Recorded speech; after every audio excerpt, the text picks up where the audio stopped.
우리의 정체성을 날마다 새롭게 해야 할 것입니다. 우리가 하나님의 나라의 백성으로서 어떻게 예수님을 따르며 살까? 그리고 이 시대가 얼마나 하나님 나라 가치관에서 벗어나 있고 그것에 우리의 장애물이 되고 있는지 잘 분별해서 하나님의 말씀 따라서 이 세상을 거슬러 갈 수 있도록 하나님 용기를 주세요. 하나님, 내가 이 세상을 거슬러 갈 수 있는 그런 용기를 주세요. 그리고 실제적으로 말씀에 따라 실제적으로 실천하기를 애쓰는 것입니다. 그냥 되는 일이 아니라 날마다 우리의 삶에, 내 재정에 대해서, 내 삶의 방식에 대해서, 인간관계에 대해서 다 하나하나 검토해서 구체적으로 실천할 수 있는 길들을 찾아보고 그렇게 해야 할 것입니다. 주님이 우리에게 허락하신, 우리에게 말씀하시는 이것은 너무나 어렵게 여겨지기도 하지만 그러나 이것은 영광스러운 길입니다. 주님께서 가신 십자가의 길, 영광의 길입니다. 이 세상에서 사는 동안 우리가 비록 힘들게 산다 할지라도 그 힘든 것이 장차 영광을 우리에게 보장해 줄 수 있다면 얼마나 가치 있는 것이겠습니까?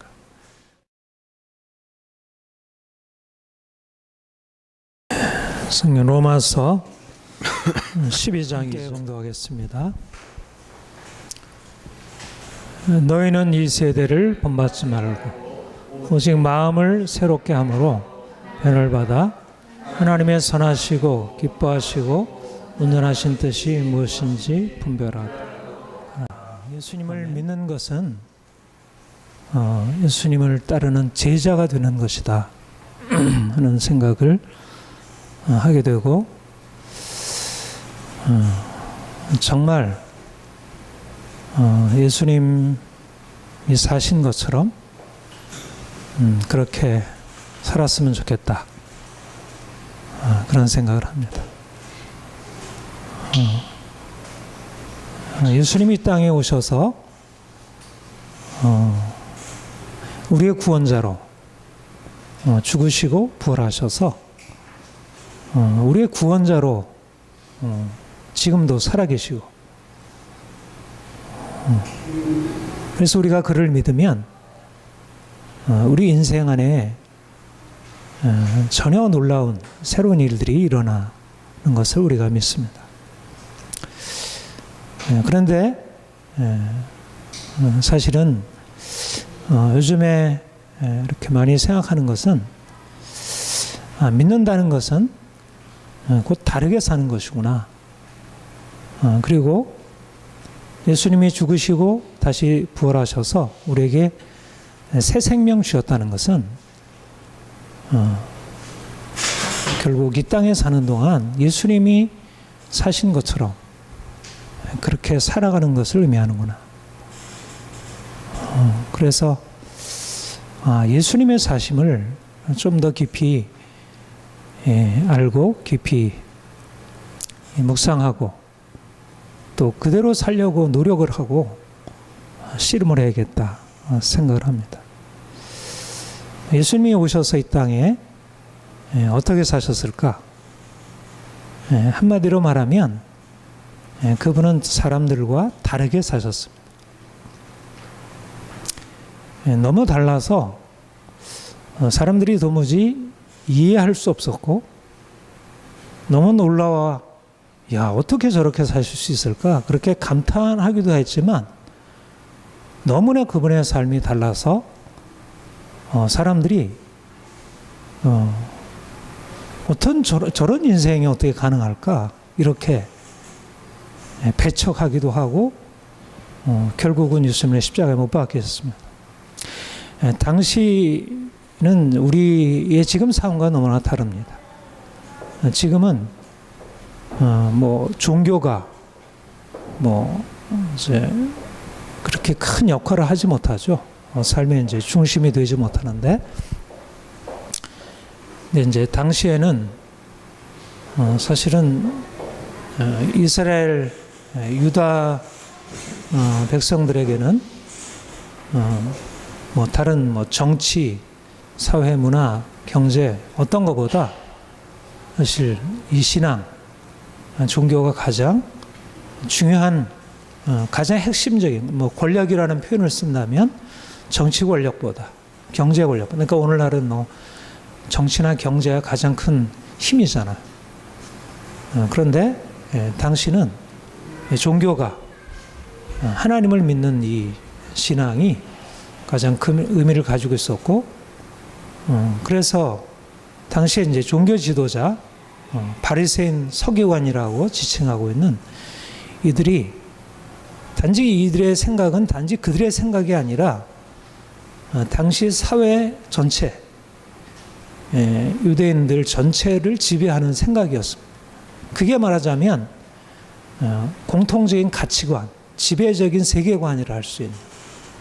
그러니까 바리새인들이 이상하게 여기는 것이면 사람들에게 이상하게 여김을 받을 수밖에 없는 그런 것이었습니다.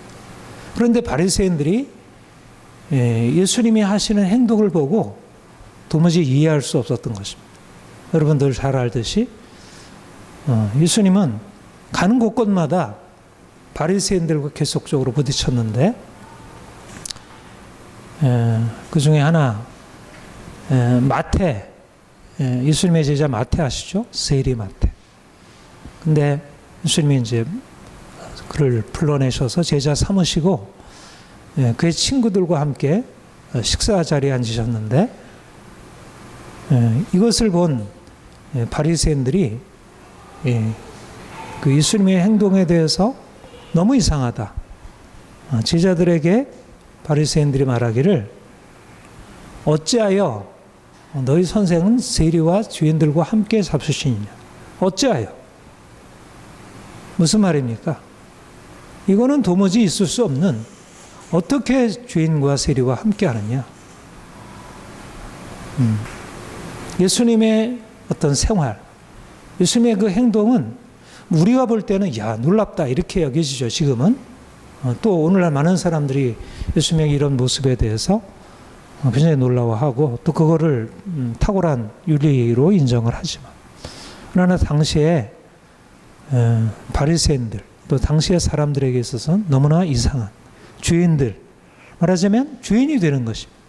죄인과 함께 어울린다는 것은 거룩한 하나님의 백성으로서 용납받을 수 없는, 더럽히는, 하나님을 더럽히는,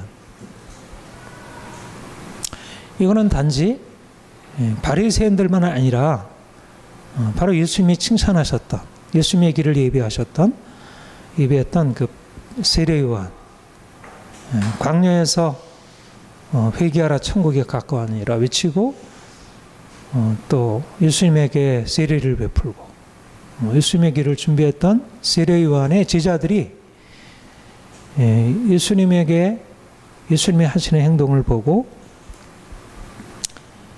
우리와 바리새인들은 금식하는데 어찌하여 당신의 제자들은 금식하지? 예수님께 항의를 한 것입니다. 어찌하여? 바리새인도 어찌하여 당신의 선생은 죄인과 세리와 함께 어울리느냐?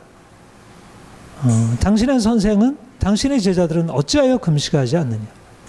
당시에 세례요한이 생각했던 하나님을 섬기는 방법은 어떻든지 자기 그런 세상의 욕심을 내려놓고 금식하고 기도하고 회개하고 날마다 뭔가 이제 하나님을 섬기는 일에 전적으로 해야 되는데, 죄인과 세리와 함께 먹고 마시고 하는 것이 세례요한의 제자들에게조차도 이해할 수 없는 행동이었습니다. 결국 예수님은 사람들의 미움을 받아서 십자가에 돌아가시게 되었습니다. 그런데 예수님을 이해할 수 없었던 것은 단지 그 예수님을 밖에 있었던 바리새인들이나 세례요한의 제자들만이 아니라 예수님을 이제 따르겠다고, 그 모든 것을 버려두고 예수님을 따르겠다고 하는 제자들마저도 예수님의 삶을 이해하지 못했고, 그를 따른 게 아니라 여전히 그들은 예수님의 제자로 함께하고 있었지만 그들의 삶의 방식, 그들의 생각은 예수님의 생각과 너무 달랐던 것입니다. 여러분도 잘 알듯이 예수님이 이제 십자가를 앞에 두고 예루살렘에 올라가시게 되었을 때 제자들이 기대해서 다투기를 누가 크냐, 이것으로 다투게 되었습니다. 그런데 예수님이 그들에게 하신 말씀이 너희는 그러니까 너희가 어떤 존재인지를 잘 모르고 있다. 이방인들의 집권자들과 집권자들은 그들의 임의로 주관하고 고관들은 그들에게 권세를 부리는 줄을 너희가 알거니와 너희 중에는 그렇지 아니하니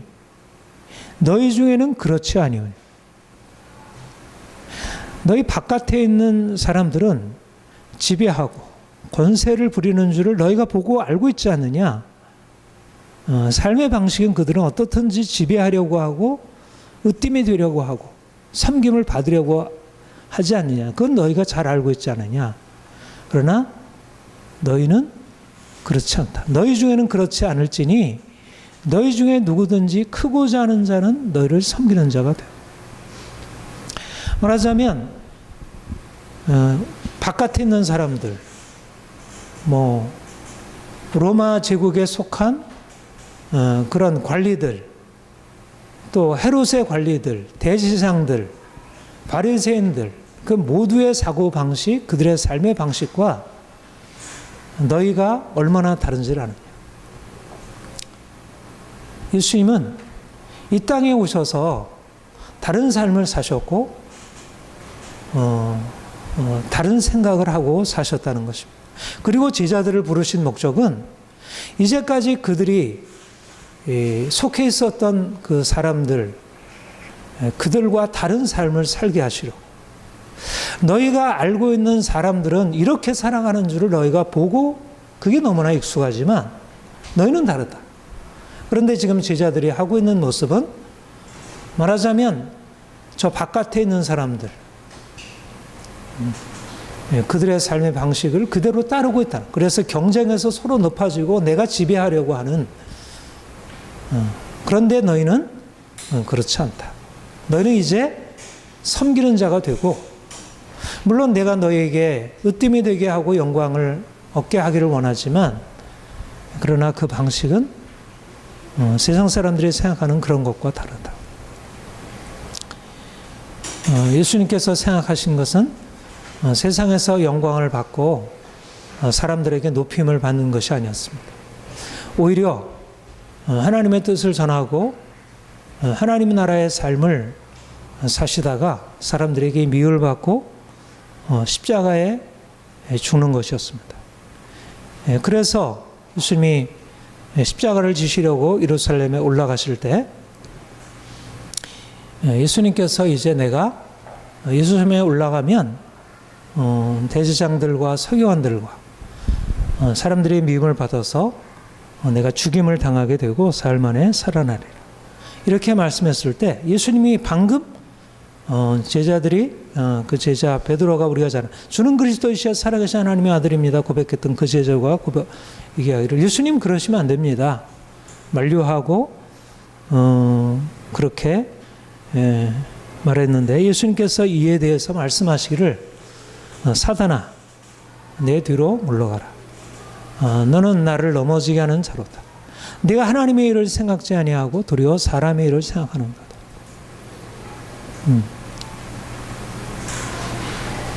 베드로는 예수님을 3년 동안 따라다녔는데 그런데 그가 여전히 그는 주를 시오시오 분명히 그리스도라는 사실을 알았고 다른 누구보다도 내가 주님을 따라가야겠다고 생각했는데 그가 생각했던 예수님은 다른 예수님이었다는 거예요. 예수님 자신이 생각했던 그 예수님 자신과 베드로가 생각했던 것이 너무 달랐던 것입니다. 여전히 베드로는 예수님이 무엇인가 예루살렘에 올라가서 영광을 받으시고 왕이 되셔서 이제 이 로마에서 우리를 건져내시는 그런 통치자. 그래서 우리도 그와 함께 영광을 누리는 것. 여전히 베드로 안에는 그런 생각을 떨칠 수 없었고 예수님이 십자가에 죽으신다는 말을 도무지 이해할 수 없었고 그것을 받아들일 수 없어서 그러시면 안 됩니다. 그런데 예수님은 사단아 물러가라. 너는 하나님이 아니라 사람의 일을 생각하는구나. 누구든지 나를 따라오려거든 자기를 부인하고 자기 십자가를 지고 나를 따를 것이다. 예수님이 생각하는 영광의 길과 베드로가 생각했던 제자들이 생각했던 영광의 길이 달랐던 것입니다. 말하자면 예수님이 제자가 된다는 것은 무엇일까? 베드로나 제자들처럼 처음에는 사실 세상의 길에 속해 있어서 높아지려고 하고 자기 으뜸에 되려고 하고 어떻게든지 세상에서 편하게 좀 잘 살아보려고 하는 것이었다면 이제 예수님을 만나서 자신의 삶이 얼마나 잘못됐는지, 자신의 생각이 얼마나 잘못됐는지, 그야말로 이전엔 너무나 당연하고 너무나 정상적이었던 것이 이제 주님을 만나고 난 이후에 그게 결코 정상적인 것이 아니고 그게 바람직한 것이 아님을 깨닫게 되고 이제는 거기서 돌이키게 되는 것이었습니다. 우리가 예수님을 믿는다는 것이 무엇일까? 많은 사람들이 예수님을 믿으면 믿기만 하면 천국 간다 이렇게 생각을 합니다. 구원이란 말하자면 믿어서 죽음 이후에 영원한 생명을 보장받는 것, 이것을 구원이라 생각합니다. 물론 우리가 믿음으로 말미암아 죽음 이후에 영생에 들어간다는 것, 이것은 중요한 믿음의 요건입니다. 그러나 예수님이 생각하셨던 구원은 그런 것이 아니었습니다. 예수님이 생각하셨던 구원은 말하자면 세상에 속해서 이 세상의 삶의 방식을 그대로 따르고 그대로 사람들처럼 생각하고 살던 사람이 이제는 예수님을 만나서 다르게 생각하고 다르게 느끼고 다르게 행동하는 것, 그것이 바로 예수님이 생각하시는 구원이었습니다. 구원은 죽음 이후에 비로소 이루어지는 것이 아니라 죽음 이후에 우리의 삶의 운명을 말하는 것이 아니고 바로 이 땅에 살면서 우리가 어떻게 사느냐, 우리가 이 세상 사람들과 같이 사느냐, 똑같이 사느냐, 그렇다면 그것은 진정한 구원의 삶이 아니라는 것입니다. 우리가 이 땅에 살 동안 우리가 이전의 삶의 방식을 버리고 그야말로 이제는 주님께서 살아가신 삶의 새로운 방식, 사람들이 어찌하여 그렇게 살아갈 수 있는지, 왜 당신은 그렇게 살아가는지 하는 그런 삶의 방식, 우리로서는 거듭거듭 다시 실패하는 그런 삶의 방식을 예수를 만나서 우리가 또 책망받고 또 가르침받고 이러면서 그것에서 우리의 인생을 새롭게 만들어가는 것, 재형성하는 것, 이것이 바로 주님을 따르는 길이고 이것이 바로 예수님을 믿는 것이고 이것을 우리가 구원이라 하는 것입니다. 다시 말하면 예수님을 믿는 것, 예수님의 제자가 된다는 것은 우리가 이 세상에서 가지고 있었던 이 세상의 가치관을 내려놓고 하나님 나라의 가치관으로 바꾸어지는 것입니다. 하나님 나라의 가치관으로. 이것을 회개라 말씀하고 있습니다. 세례 요한이 예수님을 예비하기 위해서 선포한 첫 선포가 회개하라 천국에 가까웠느니라.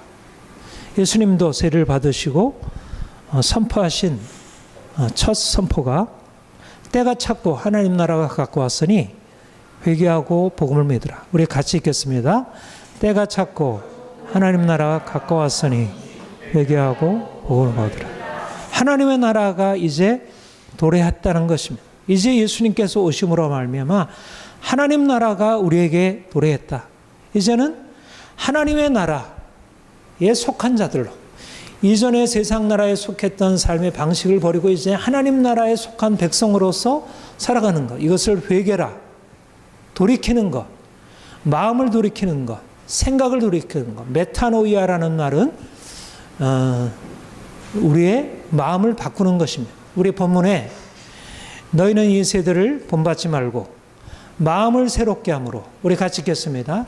이 세대를 본받지 말고 마음을 새롭게 함으로 변을 받으라. 하나님의 선하시고 기뻐하시고 온전하신 뜻이 무엇인지 분별하라. 이 세대를 본받지 말, 마음을 바꾼다는 것, 마음을 새롭게 한다는 것은 이 세대를 본받지 않고 하나님의 뜻, 하나님의 기뻐하시고 온전하시고 거룩하신 뜻을 따라 행하는 것입니다. 우리가 이전에는 어떻게 살았습니까? 저나 여러분이나 할 것 없이 모두 다 이 세대에 속한 삶, 이 세대에 속한 그런 인생을 살아왔습니다. 그런데 이제 주님을 만나서 하나님 나라의 백성으로서 다르게 생각하고 다르게 느끼고 다르게 살아가는 것입니다. 이전에는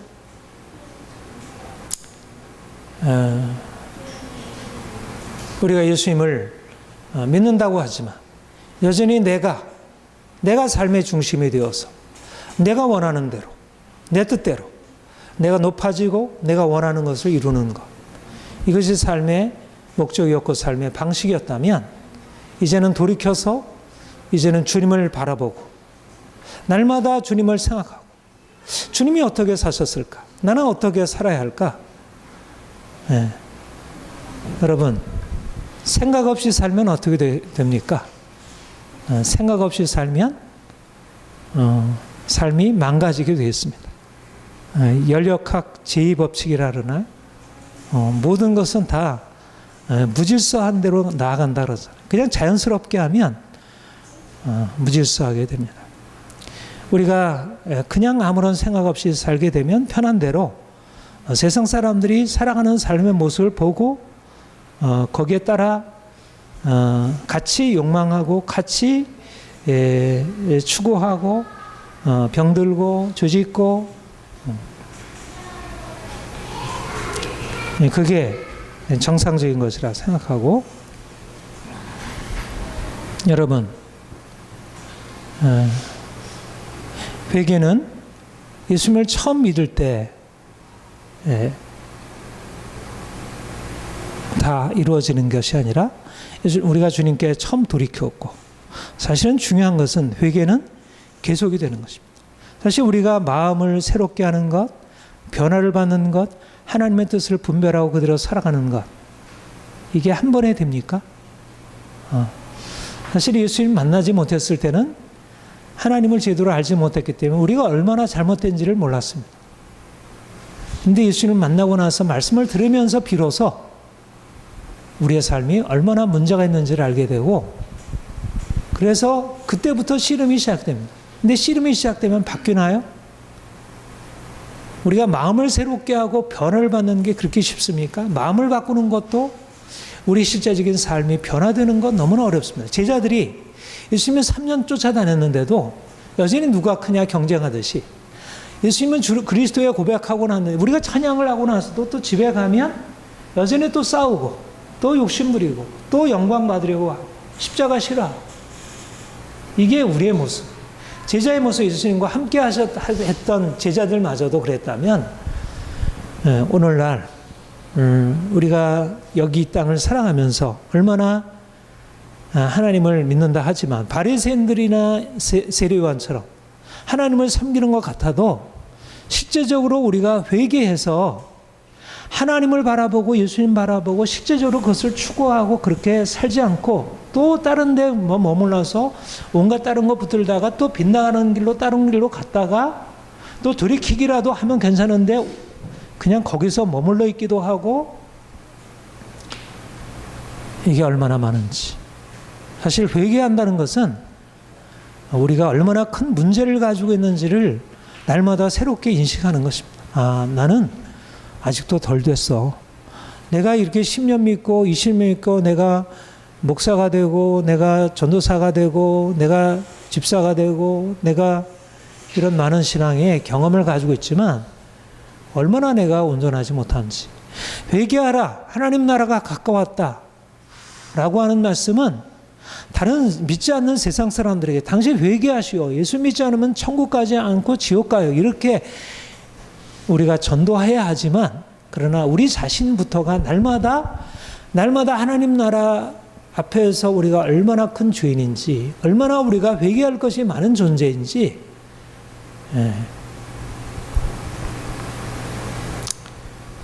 이것이 바로 우리가 주님을 따르는 삶이고 주님 앞에 온전하게 되는 어떻겠습니까?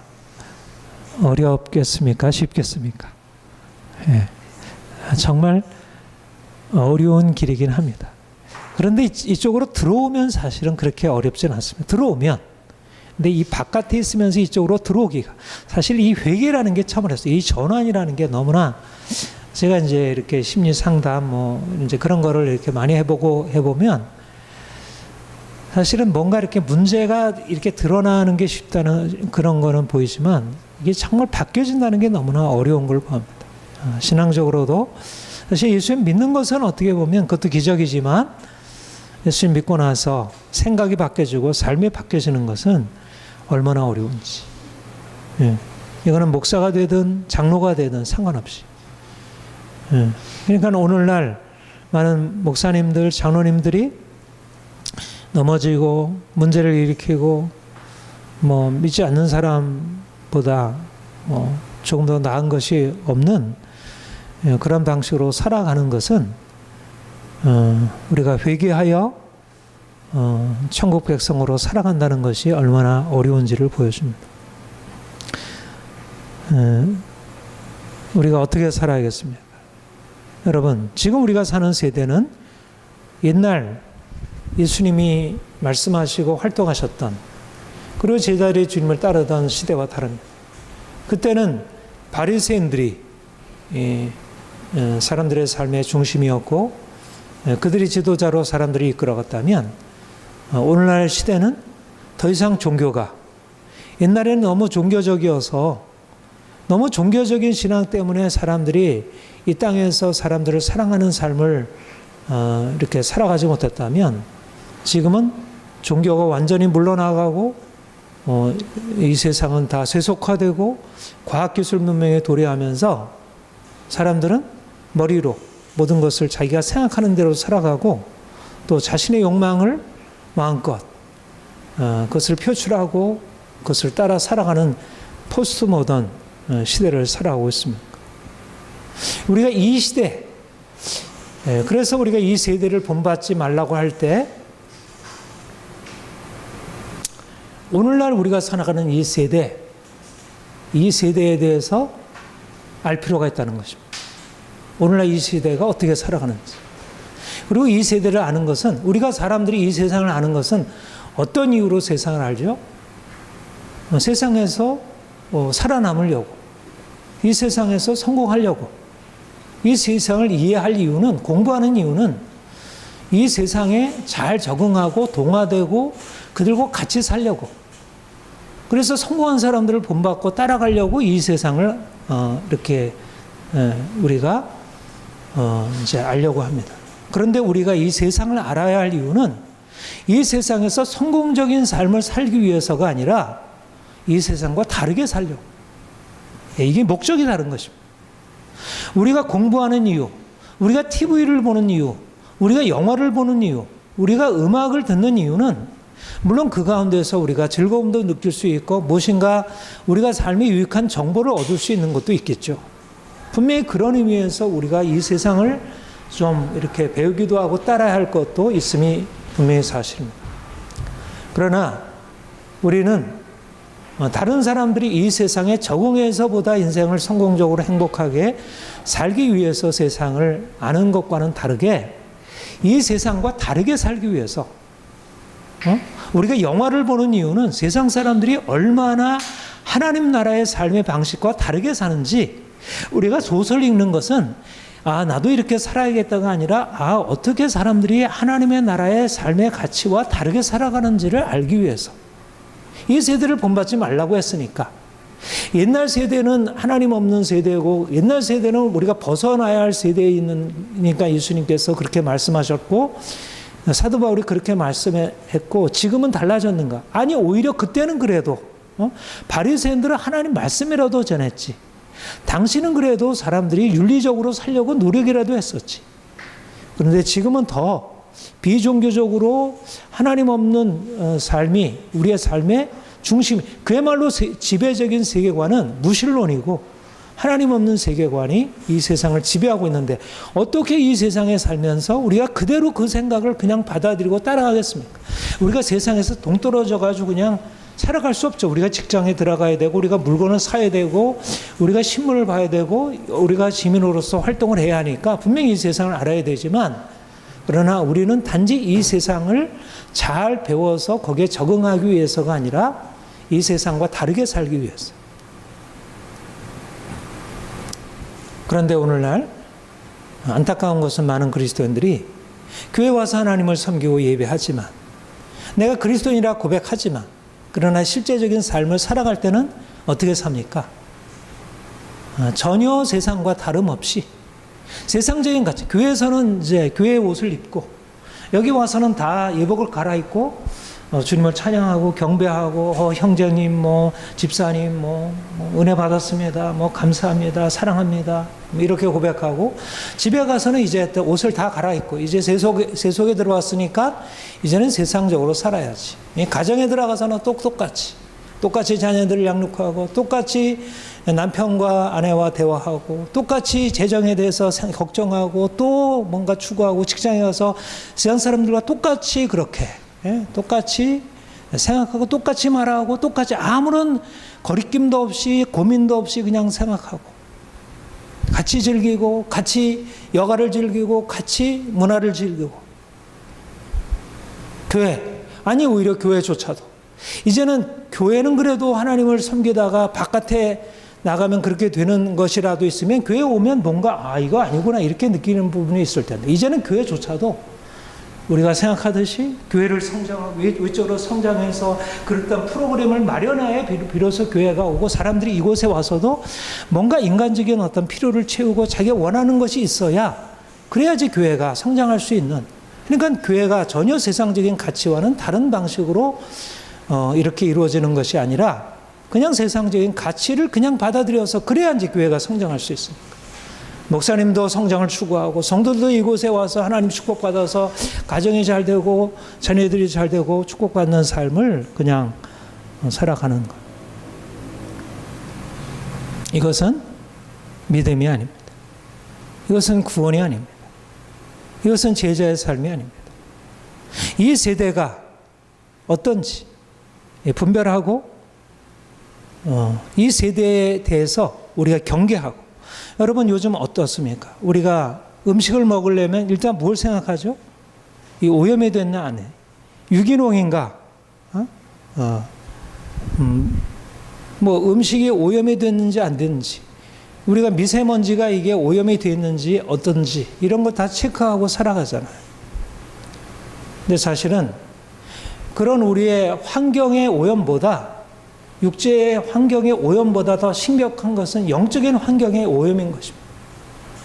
우리의 삶을 병들게 하고, 우리의 삶을 망가뜨리고, 우리의 마음을 온전히 사로잡고 있는, 오늘날 대중문화를 통해서, 스마트폰을 통해서 우리가 잘 알듯이 얼마나 이게 잘못된 세상적인 가치관과 더럽고 음란한 문화들이 그냥 바로 들어와서 그냥 이수하니까 거기에 그냥 젖어들고 그것을 받아들이고 살아가고.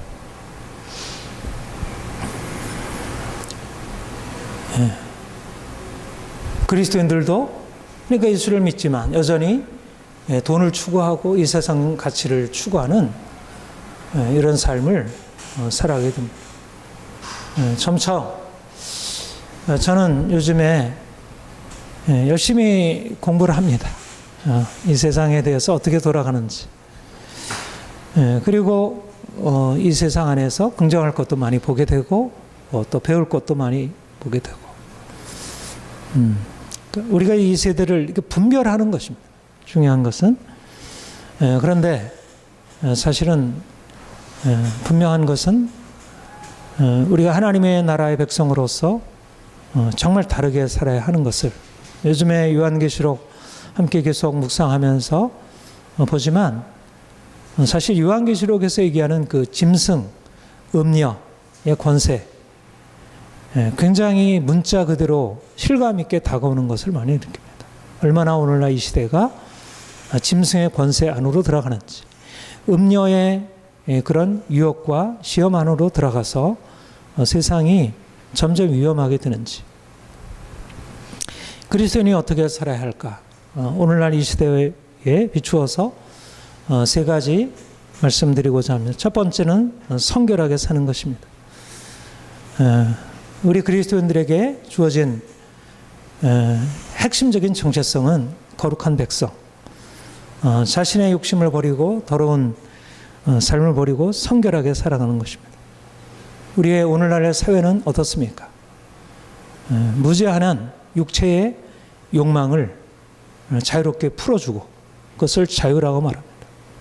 가장 큰 것이 이 성에 대한 잘못된 가치관과 생각입니다. 이것은 세상에 이미 너무 편만하게 이미 오늘날 이 시대를 장악한 대중문화를 장악했고 이미 가정 안에도 깊숙이 들어와 있고 자녀들까지 어려서부터 이미 보는 것마다 온갖 음란한 것으로 가득 차 있는 우리가 보는 어떤 대중문화 모든 광고 모든 코드 안에도 어떤 섹스가 들어가 있지 않으면 사람들에게 어필이 되지 않을 만큼 모든 것은 다 육체의 이 성적인 어떤 정욕을 불러일으키는 방향으로 이 시대가 작용하고 그것을 아름다움이라 그것을 즐거움이라 말하고 그것을 너무나 당연하게 받아들이는 이 시대의 흐름에 대해서 이거를 어떻게 그냥 방치해 둘 수 있는지 사실은 이것은 점점 강화되고 점점 이것은 심각하게 왜냐하면 이것은 그냥 사람들의 욕망으로 일어나는 것만이 아니라 사람들의 생각을 바꿔버렸기 때문에 이 포스트 모더니즘이라는 가치관이 이미 그러한 어떤 도덕성의 본질이라는 건 없다. 인간이 따라야 할 어떤 본질적인 이상, 마땅히 살아야 할 도덕이라고 하는 것은 단지 사람이 만들어낸 그런 상상의 산물에 불과한 것이야. 그거는 이미 폐기된 것에 불과해. 여전히 왜 그런 걸 붙들고 있어? 말하자면 하나님의 말씀, 거룩한 삶을 살아가도록 그것이 마땅한 길이고 그것이 진정한 행복에 이르는 길인데 이스라엘 백성이 결국 멸망했던 이 가나안의 문화, 이 바벨론의 문화, 애굽의 문화가 오늘날 이 시대 안에 편만하게 퍼져가고 있습니다. 우리가 이 시대 가운데서 자신을 거룩하고 성결하게 지켜야 합니다. 우리가 영화를 볼 수 있고 우리가 드라마를 볼 수 있고 우리가 소설을 읽을 수 있고 우리가 음악을 들을 수 있지만 그러나 마음을 빼앗겨서는 안 됩니다. 특별히 이 우리의 마음을 더럽히는 온갖 문화적인 것으로부터 자신을 성결케 하고 그런 친구들로부터 거리를 두고 특별히 우리 자녀들을 그런 더러운 세상의 문화로부터 자신을 지키고 또 날마다 주님 앞에 이런 부분에 대해서 하나님 앞에 회개하고 자녀들을 위해서 기도해야 할 것입니다. 두 번째는 돈의 욕망을 절제하고 거기서 벗어나는 것입니다. 제가 마르크스의 자본론에 읽고 요즘 마르크스에 대해서 관심을 많이 기울이고 있는데 그야말로 돈이 신이 되는 사회입니다. 이것은 뭐 진보나 보수나 할 것 없이 오늘날 모든 사람들을 공통적으로 지배하고 있는 가치관입니다. 이 돈으로부터 자유하지 못하면 우리가 하나님 나라 백성으로 살아갈 수가 없습니다. 결국 옛날도 그러했고 지금도 그러하고 우리가 이 돈이 없이는 인생이 많은 것들에게 해결이 안 된다는 그러나 오늘날은 더욱더 그렇게 됐습니다. 옛날에는 이 정도까지 심각하지 않았어요. 근데 지금은 돈이 모든 것을 결정하는 정치도 결정하고 문화도 결정하고 국가마저도 우리 인생의 모든 것을 결정하는 것은 이제 돈이 되었습니다. 그래서 돈을 가지고 있는 사람들이 모든 것의 중심이 되고 그들이 왕이 되었습니다. 그러니까 교회조차도 만약 돈이 없으면 교회가 설 수 없을 만큼 그 정도로 모든 사람들이 다 돈에 매여 있고 우리가 돈이 없으면 안 된다는 가치관. 그래서 어떻게든지 돈을 많이 벌 수 있는 직장을 택하고 그래서 그런 삶의 방식을 택하고 그래서 돈을 많이 벌어서 어떻게 쓸까? 우리가 이러한 시대에 대해서 거슬러서 좀 더 자신을 절제하고 먹는 것 절제하고 입는 것 절제하고 쓰는 것 절제하고 어떻게든지 자신을 위해 사는 삶에서 이제는 정말 주를 위해 사는 삶으로 내가 돈을 절제하고 그래서 이제 그걸 가지고 다른 사람을 섬기고 오히려 지금은 부하게 되는 것보다 오히려 가난하게 되는 연습 우리 하나님 나라의 백성으로 살기 위해서 좀 더 가난하게 좀 더 우리 자신을 내려놓는 그러한 삶을 연습해야 할 것입니다. 세 번째는 이웃 사랑하는 것을 실천하는 것입니다. 옛날이나 지금이나 인생은 다 자기중심적이고 자기애로부터 시작해서 사실은 누구도 어느 하나도 자기애라고 하는 것에서부터 벗어난 사람들이 없을 만큼 근본적인 인간의 뿌리 깊은 욕망은 자기 자신이 잘 되는 것입니다. 우리는 예수님이 말씀하셔서 율법이 말씀하는 이웃사랑, 예수님이 말씀하는 그런 이웃사랑에 대해서 머리로서는 생각할 수 있지만 그러나 실제적으로는 삶에서 그것을 실천하기 얼마나 어려운지, 예수님이 이 땅에 보여주신 탁월한 삶은 바로 사랑의 삶이었습니다. 그는 바리새인들과 달랐던 것, 세례요한과 달랐던 것은 무엇보다도 그분은 하나님을 사랑하는 것을 가지고 사람들을 사랑했다는 것입니다. 그래서 그의 삶은 분명히 다른 것이면서도 사람들에게 놀라운 빛이었습니다. 오늘날 이 시대가 너무나 자기중심적으로 자기의 욕망만을 채우고 자기 행복만이 유일한 삶의 목적이 되는데 교회조차도 그렇게 가고 있어요. 다 자기중심적이고 그리스도인들도 다 자기중심적이고 교회도 다 자기 교회만 생각하는 이런 시대. 우리는 주님을 따르는 사람들입니다. 자기를 부인하고 주님을 따르는 사람들. 자기를 위해 사는 사람들이 아니라 하나님을 위해 사는 사람들이고 이제는 나의 유익을 위해 사는 사람들이 아니라 이웃의 유익을 위해 사는 사람입니다. 어떻게 하면 내가 하나님을 기쁘시게 할까? 어떻게 하면 내가 이웃을 위하여 내가 좀 더 많이 베풀고 살아갈까? 어떻게 섬기며 살아갈까? 내 인생의 목적은 내 자신을 좀 더 높이고 내가 좀 더 편하게 살아가는 것이 아니라 나는 좀 불편해져도 내가 좀 불편해지는 것을 가지고 다른 사람을 좀 편하게 해주는 것, 나보다 고통받는 이웃을 배려하고 그들을 섬기는 것, 이것이 우리의 삶의 방향성이라. 이런 면에서 우리가 이제까지 살아왔던 나 중심적인 삶, 나를 위한 삶에서 돌이켜 이제는 하나님을 위하고 이웃을 위하는 삶으로 돌이켜야 할 것입니다. 우리는 하나님의 백성, 하나님 나라의 시민들입니다. 우리의 정체성을 날마다 새롭게 해야 할 것입니다. 우리가 하나님의 나라의 백성으로서 어떻게 예수님을 따르며 살까? 그리고 이 시대가 얼마나 하나님 나라의 가치관에서 벗어나 있고 그것에 우리의 장애물이 되고 있는지 잘 분별해서 하나님의 말씀 따라서 이 세상을 거슬러 갈 수 있도록 하나님 용기를 주세요. 하나님 내가 이 세상을 거슬러 갈 수 있는 그런 용기를 주세요. 그리고 실제적으로 말씀에 따라 실제적으로 실천하기를 애쓰는 것입니다. 그냥 되는 일이 아니라 날마다 우리의 삶에 내 재정에 대해서 내 삶의 방식에 대해서 인간관계에 대해서 다 하나하나 검토해서 구체적으로 실천할 수 있는 길들을 찾아보고 그렇게 해야 할 것입니다. 주님이 우리에게 허락하신, 우리에게 말씀하시는 이것은 너무나 어렵게 여겨지기도 하지만 그러나 이것은 영광스러운 길입니다. 주님께서 가신 십자가의 길, 영광의 길입니다. 이 세상에서 사는 동안 우리가 비록 힘들게 산다 할지라도 그 힘든 것이 장차 영광을 우리에게 보장해 줄 수 있다면 얼마나 가치 있는 것이겠습니까? 사랑하는 성도 여러분, 여러분들이 하나님 나라 백성으로서 이 세대를 본받지 않고 이제 예수님 따라 그렇게 정말 거룩하게 다르게 살아가시기를 축복합니다. 기도하겠습니다. 하나님 아버지 감사합니다. 주께서 우리를 사랑하셔서 구속해 주시고 하나님의 자녀로 하나님 나라 시민으로 살게 하시니 감사드립니다. 우리가 이전에 하나님을 믿으면서도 하나님의 자녀라 하면서도 여전히 우리의 가치관이 우리의 생각과 삶의 방식이 세상에 속한 것이었음을 고백합니다. 회개합니다. 주님, 이제 돌이켜 우리의 삶을 하나님 나라에 합당한 사도로 하나님을 경외하고 하나님을 사랑하고 또 하나님의 뜻을 쫓아 이웃을 사랑하고 거룩하고 성결하게 살아가게 하옵소서. 이제까지 살아왔던 삶이 이제는 바뀌어져서 주님이 원하시는 삶으로 나가기를 원합니다. 몸된 교회가 더욱더 거룩하고 흠없이 세워지게 하시고 또 우리가 변화된 걸 가지고 이웃을 섬기며 사람들을 빛으로 인도하게 하옵소서. 예수님의 이름으로 기도합니다. 아멘.